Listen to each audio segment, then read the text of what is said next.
Cost farming का मतलब कि हमें अपने खेत में बाहर से कुछ भी ना लगाकर, जो हमारे खेत पे या खेती वाली ज़मीन पर जो हमारे पशु हैं उनके मल मूत्र को प्रयोग करके, सबसे इम्पॉर्टेंट जिसमें कि गाय है, हम उसके गोबर को, गौमूत्र को प्रयोग करके जीवामृत, घन जीवामृत और नीम की पत्तियों को लेके नीम अस्त्र, ये सारी चीज़ें बनाकर अपने खेत में इस्तेमाल करते हैं और हर तरीके की फसल में हम इसका प्रयोग कर सकते हैं। ये हमारी मिट्टी की उर्वरता को भी बढ़ाता है और पोषक तत्वों की जो हमें बैलेंस चाहिए उसको बनाए रखता है।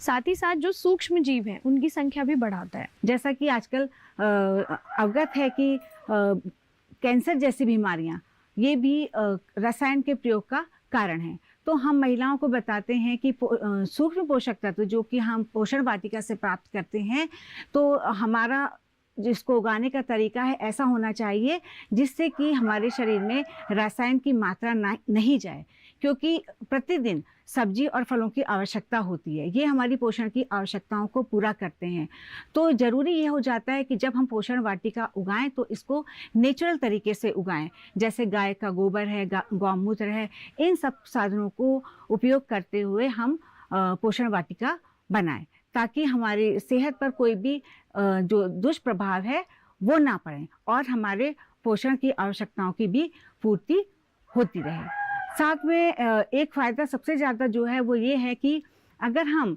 नेचुरल तरीके से अपनी पोषण वाटिका बनाते हैं तो लागत भी बहुत कम हो जाती है, क्योंकि इसमें किसी भी तरीके का कीटनाशक या पेस्टिसाइड है वो प्रयोग नहीं होता है, जिससे पैसों की बचत होती है और कहें तो इनडायरेक्टली यानी कि हमारी महिलाओं को